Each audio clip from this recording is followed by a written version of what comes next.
जैसे देखिए माध्यमिक शिक्षकों के लिए जो बहाली निकली थी और उच्च माध्यमिक शिक्षकों के लिए जो बहाली निकली थी वो केवल बिहार के लिए निकली थी, बिहार से बाहर के लिए नहीं निकली थी। वो पैरामीटर ऐसा बना हुआ था, लेकिन उस पैरामीटर को क्रॉस करते हुए बिहार से बाहर के भी उसमें कैंडिडेट भर गए आगे। उसका मैंने देखा कई मीडिया में, कई टीवी पे देखा कि उसका चल रहा है रिजल्ट, तो अभ्यर्थी बन गए, उसमें एग्ज़ाम दिए, एग्ज़ाम में क्वालिफाई भी करके, क्वालिफाई के बाद उनको रिजल्ट भी आ गया, रिजल्ट के बाद उनका मतलब अपॉइंटमेंट लेटर भी मिला। तो इस तरह की सारी प्रक्रियाओं को उनको पार कराया गया। तो कहीं ना कहीं ये फर्जीवाड़ा है।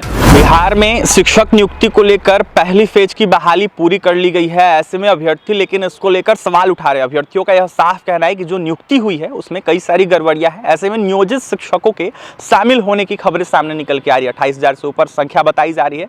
इसको लेकर अभ्यर्थी मांग कर रहे हैं कि जो नियोजित शिक्षक है उनको बाहर किया जाए। ऐसे में और कई सारी मांगे जो है अभ्यर्थियों के द्वारा उठाई जा रही है। ऐसे में हमारे साथ बात करने के लिए शिक्षक निर्वाचन क्षेत्र से बीजेपी से MLC के जीवन कुमार है हमारे साथ, जुड़ेंगे, बात करेंगे। जीवन जी, बिहार में शिक्षक नियुक्ति हुई है, नियोजित शिक्षकों को बाहर करने की बात हो रही है, 28,000 से ऊपर संख्या बताई जा रही है, कैसे देखें? देखिए, नियोजित शिक्षकों की संख्या करीब 50,000 के आसपास है। और रहा बात बाहर करने की, तो वो भी एक अभ्यर्थी की तरह, नए अभ्यर्थी की तरह वहाँ पे एग्ज़ाम दिए हैं। और बिहार में जो हमारा जितने भी बिहार के अभ्यर्थी हैं जो एग्ज़ाम दे रहे थे, मेरा उनसे बहुत लगाव है और बड़ा उनके प्रति मेरी संवेदना रहती है। आप देखें हो कि हाउस में हमने इस बात को उठाया था, हाउस से बाहर भी उठाया था बात को, कि बिहार से, हिंदुस्तान से पूरे आदमी खोज के ला रहे हैं माननीय मुख्यमंत्री जी। उनको बिहार में आदमी नहीं मिल रहा है क्या? कि जगह नेपाल से ला रहे हैं, पश्चिम बंगाल से ला रहे हैं, उत्तर प्रदेश से ला रहे हैं। ठीक है, देश में पूरा देश एक है, वन नेशन की बात हम करते हैं, तो उसकी भी एक सीमा होनी चाहिए। जैसे देखिए, माध्यमिक शिक्षकों के लिए जो बहाली निकली थी और उच्च माध्यमिक शिक्षकों के लिए जो बहाली निकली थी वो केवल बिहार के लिए निकली थी, बिहार से बाहर के लिए नहीं निकली थी। वो पैरामीटर ऐसा बना हुआ था, लेकिन उस पैरामीटर को क्रॉस करते हुए बिहार से बाहर के भी उसमें कैंडिडेट भर गए आगे। उसका मैंने देखा कई मीडिया में, कई टीवी पे देखा कि उसका चल रहा है रिजल्ट, तो अभ्यर्थी बन गए, उसमें एग्ज़ाम दिए, एग्ज़ाम में क्वालिफाई भी करके, क्वालिफाई के बाद उनको रिजल्ट भी आ गया, रिजल्ट के बाद उनका मतलब अपॉइंटमेंट लेटर भी मिला। तो इस तरह की सारी प्रक्रियाओं को उनको पार कराया गया। तो कहीं ना कहीं ये फर्जीवाड़ा है। और ऐसे फर्जीवाड़ा में एक बात जान लीजिए कि उन लोगों को नौकरी नहीं मिलेगी जो लोग फर्जी तरीके से, मतलब जो विज्ञापन के हिसाब से नहीं आए हैं। कहीं भी उन लोगों को किसी भी कोर्ट में जाएंगे तो नौकरी नहीं मिलेगी। ये बात सरकार के पदाधिकारी जानते हैं, सरकार के लोग जानते हैं, लेकिन फिर भी ऐसा गलती किए ताकि कुछ होगा, अपना इंटरनल डील होगा, पैसा वैसा का कुछ डील होगा।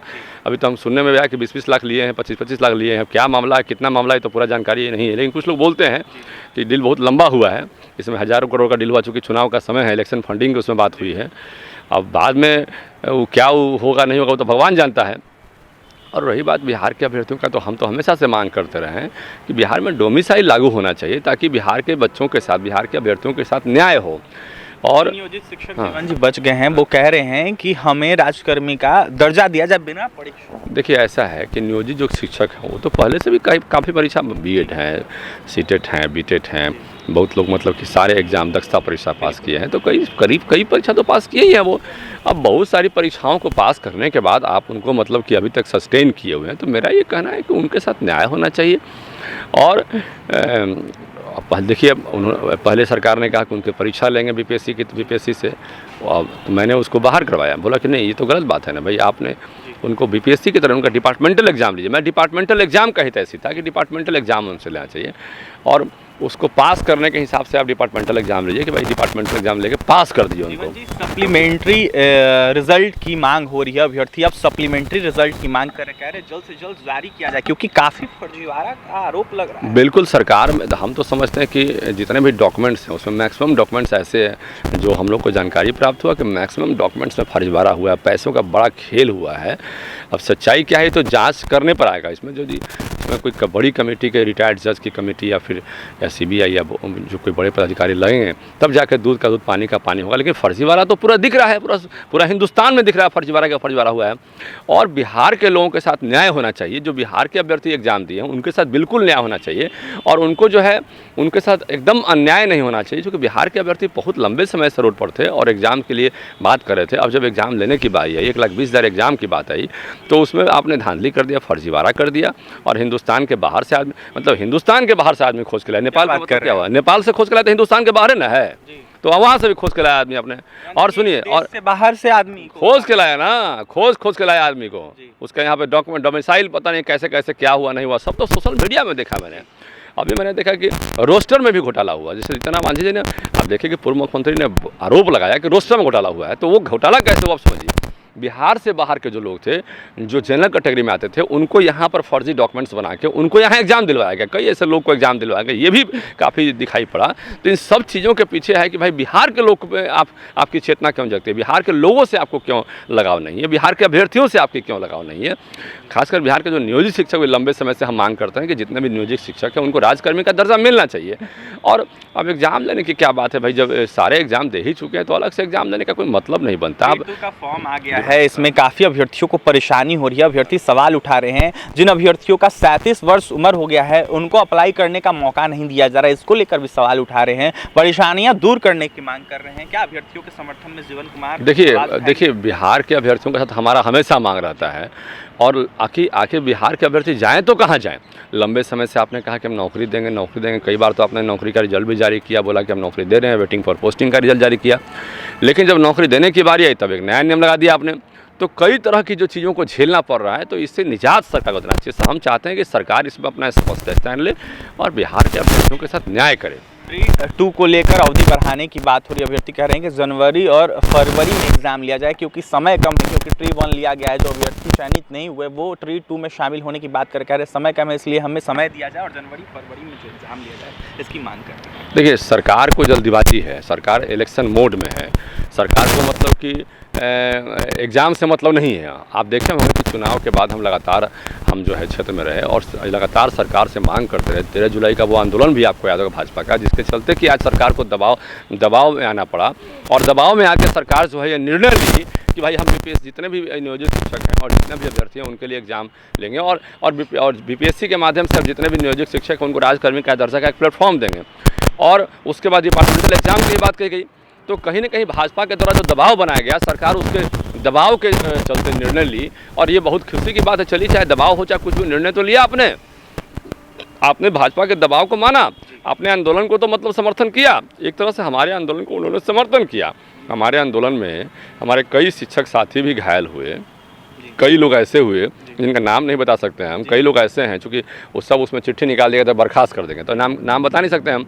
कई लोग ऐसे हैं, हमारे साथी विधायक थे, हमारे सांसद थे, हमारे साथी मतलब कि विधान पार्षद थे, वो लोग भी घायल हुए, किसी का माथा फूटा, किसी का सर फूटा, किसी का पैर में चोट लगा, हमें भी चोट लगा। तो इस तरह के अफरा तफरी का माहौल वहाँ पर था। उसके चलते सरकार, हमारे एक साथी विजय सिंह शहीद भी हो गए, और उसके चलते सरकार दबाव में आके जो है हमारे जितने भी नियोजित शिक्षक थे, पुस्तकालय अध्यक्ष थे, हमने अतिथि शिक्षक का ये मांग किया कि उनको भी जगह दीजिए, आप उनको भी राजकर्मी का दर्जा दीजिए, क्योंकि उनका भी एग्जाम देने का समय पार हो रहा है। अब कहाँ जाएंगे वो आखिर? तो इन सब चीज़ों को हमने सरकार को बोला और दबाव दिया है सरकार को समझना भी चाहिए। जब एक तरफ आप युवाओं के भविष्य की बात करते हैं, निर्माण की बात करते हैं, तो आपको करना चाहिए। जीवन कुमार, जांच की मांग करेंगे जो शिक्षक नियुक्ति हुई है? देखिए हम तो उन लोगों के लिए जांच की मांग करेंगे जिन लोगों ने फर्जीवाड़े तरीके से यहाँ पर जो है, जिनको बाद में हटा दी जाएगी। जान लीजिए, आज नहीं तो कल 2008 का नौकरी किया, वो 2023 से बर्खास्त हो रहा है, समझे? तो कहीं ना कहीं आप ऐसा कीजिएगा, आप तो आज नहीं कल उनका भविष्य को खतरे में डालिएगा। आज तो मतलब कि डील करके मतलब उनको ले लिए, तो वैसे लोगों का भविष्य के साथ आपको खिलवाड़ करने का कोई ऑप्शन नहीं चाहिए था। और बिहार से बाहर ऐसे बहुत सारे लोग डॉक्यूमेंट्स बनाइए, आप यहाँ लाइए, आप सेटिंग कीजिए, एग्जाम में पास हो जाइए। देखा ही आपने, तो इस तरह की व्यवस्था बहुत मतलब कि सारे जगह मतलब कि मर्मरिंग था, आप देखा आपने। तो इन चीज़ों पर जांच तो होना ही चाहिए, और बिहार के खासकर बिहार के लोगों में जांच करने की बहुत आवश्यकता नहीं है, क्योंकि बिहार के युवा तो पहले से नौकरी मांग रहे थे, उनको पास करना चाहिए कम से कम। हाँ, और जो गलत तरीके से, फर्जी तरीके से डॉक्यूमेंट्स में लाकर इस तरह से वहाँ पे घोटाला में जो शामिल हो गए हैं, उन पर तो मतलब कि बनता है। और ख़ासकर जो क्राइटेरिया में नहीं थे, विज्ञापन या क्राइटेरिया में नहीं थे, जैसे विज्ञापन या क्राइटेरिया कुछ कहता है और उसको पार करते हैं, उनको पार किसी डिफ़ॉल्ट के चलते या पैसा लेके पार करवा दिया गया, तो वो तो आज नहीं तो कल छटेंगे ना, वो सरकार कंटिन्यू नहीं कर पाएगी। ये एक तरह से ये प्रोविज़नल दिया गया है, एक तरह से देखा जाए तो ये प्रोविज़नल अपॉइंटमेंट लेटर दिया गया, ये ओरिजिनल अपॉइंटमेंट लेटर नहीं है।